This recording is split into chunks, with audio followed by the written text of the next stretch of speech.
दोनों तरफ से दोनों पक्ष से भी है। बोलिए सियावर रामचंद्र भगवान की।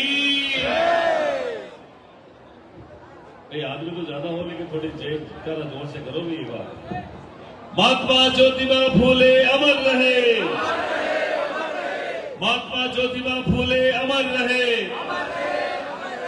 माता सावित्री फूले अमर रहे, माता सावित्री फूले अमर रहे। संत शिरोमणि लिखविदास जी महाराज की। चोमू माली समाज को बहुत बहुत धन्यवाद।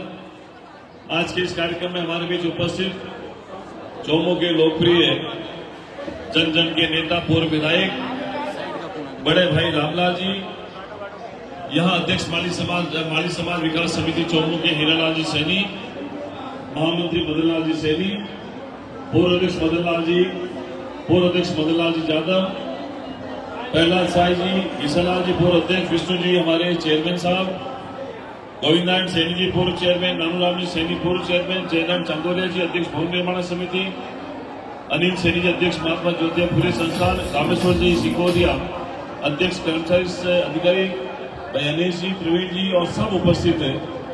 यहाँ समाज के बंधु और उपस्थित मानव मातृशक्ति युवा साथी बड़े बुजुर्ग, मुझे आज के इस कार्यक्रम में आने का अवसर मिला है, मैं आपका धन्यवाद करता हूँ। आज यहाँ इस कार्यक्रम के बाद मुझे टिक्की कल्याण जी भी जाना, वहां भी समाज का एक बड़ा सम्मेलन है।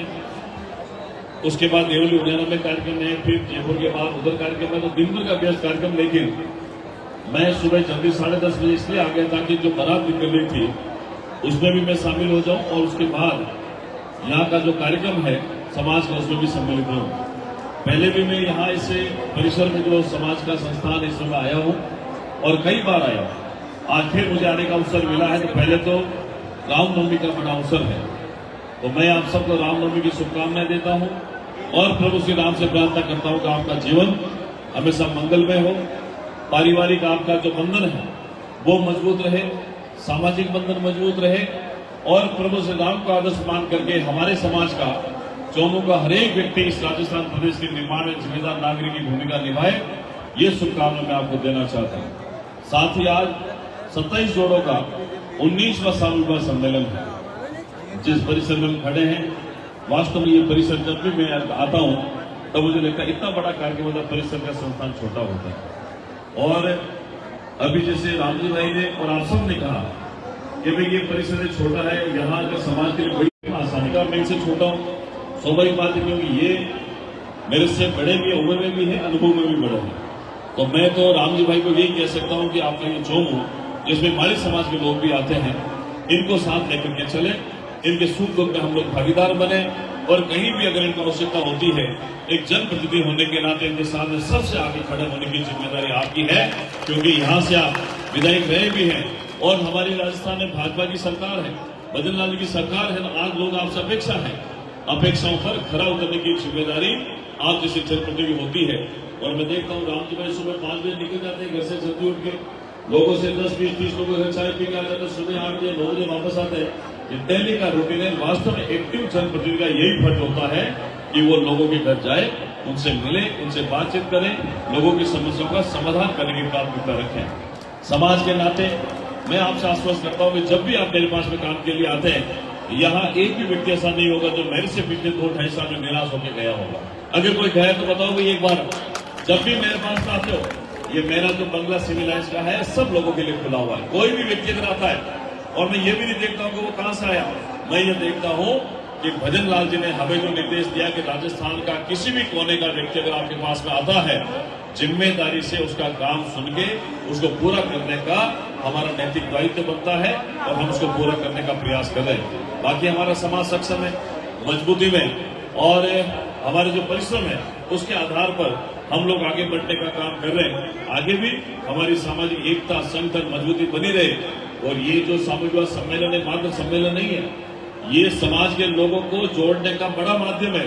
चाहे छोटा बड़ा, अमीर गरीब, कोई भी व्यक्ति अगर आता है इस सामूहिक सम्मेलन में, आज उन 27 परिवारों को पूछिए जिनके वर वधु आज मांगलिक के इस कार्यक्रम में भागीदार बने, उनको पूछे कि उनका एहसास कितना सुखद है आज। और मैं एक उदाहरण आपको दूंगा, ये जो सामूहिक विवाह सम्मेलन तो छोटी बात नहीं है। हमारे मध्य प्रदेश के मुख्यमंत्री आदरणीय मोहन यादव जी, जो एक सूबे के मुख्यमंत्री हैं, उन्होंने अपने बेटे की शादी भी ऐसे सामूहिक विवाह सम्मेलन में करी है। तो ये कोई छोटा कार्यक्रम नहीं है, ये तो समाज के सामने अपना बड़प्पन दिखाने का मौका है।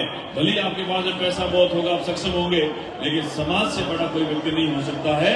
जिस व्यक्ति ने समाज को मान लिया, जिसने समाज का आगे छोटा बन के काम किया है, उसकी भगवान भी मदद करता है, समाज हमेशा मदद करता है। तो ये सामूहिक विवाह सम्मेलन हो गए, प्रतिभाओं को सम्मानित करने के कार्यक्रम हो गए, या महात्मा ज्योतिराव फुले जी की जयंती का कार्यक्रम हो, माता सावित्री फुले जी की जयंती पुण्यतिथि के कार्यक्रम हो, हम सबको इसको याद रखे। ऐसे शुभ अवसर पर एक दूसरे के साथ में मेलजोल करके, सामंजस्य के साथ में समन्वय बिठा करके समाज की एकता को दिखाने का अवसर होता है। और आप जब संगठित रहेंगे, एक रहेंगे, तब सब आपके पीछे चलेंगे। मेरा विश्वास है कि आप सब लोग आने वाले समय में एकजुटता के सूत्र में बंध करके समाज हित में अच्छा काम करेंगे, समाज के लोगों को आगे बढ़ाने का काम करेंगे। बच्चों को पढ़ाओ, और जब तक आपके समाज का कोई बच्चा पढ़ लिख कर आरएस नहीं बनेगा, आईएएस नहीं बनेगा, तब तक हम लोग समाज की मुख्य धारा में नहीं जुड़ पाएंगे। मजदूर तो हम तो कर रहे हैं, इतने सालों से कर रहे हैं, लेकिन क्या किसी सेक्रेटरिएट में हमारे समाज का कोई व्यक्ति जाकर के उस सेक्रेटरी की कुर्सी पर बैठा है? क्या सोचना पड़ेगा इन हमारे समाज में दो को तहसीलदार बनाओ, थानेदार बनाओ, कलेक्टर बनाओ, एसडीएम बनाओ, कोई भी नौकरी आती है उसमें पार्टिसिपेट कराओ। और जो गरीब बच्चे हैं, जो पढ़ने लिखने में होशियार है लेकिन आर्थिक स्थिति कमजोर है, उनको समाज के बड़े लोग, उनके उनसे अपेक्षा होती है उनकी वो थोड़ी बहुत मदद करके उनको कोचिंग कराएं, ट्रेनिंग कराएं। आज अगर बच्चा 23, 24, 25 साल की उम्र में बड़ा अधिकारी बन जाता है, 7 साल तक समाज की सेवा करता है, हजारों लोगों के लिए प्रेरणा स्रोत की तरह काम करता है।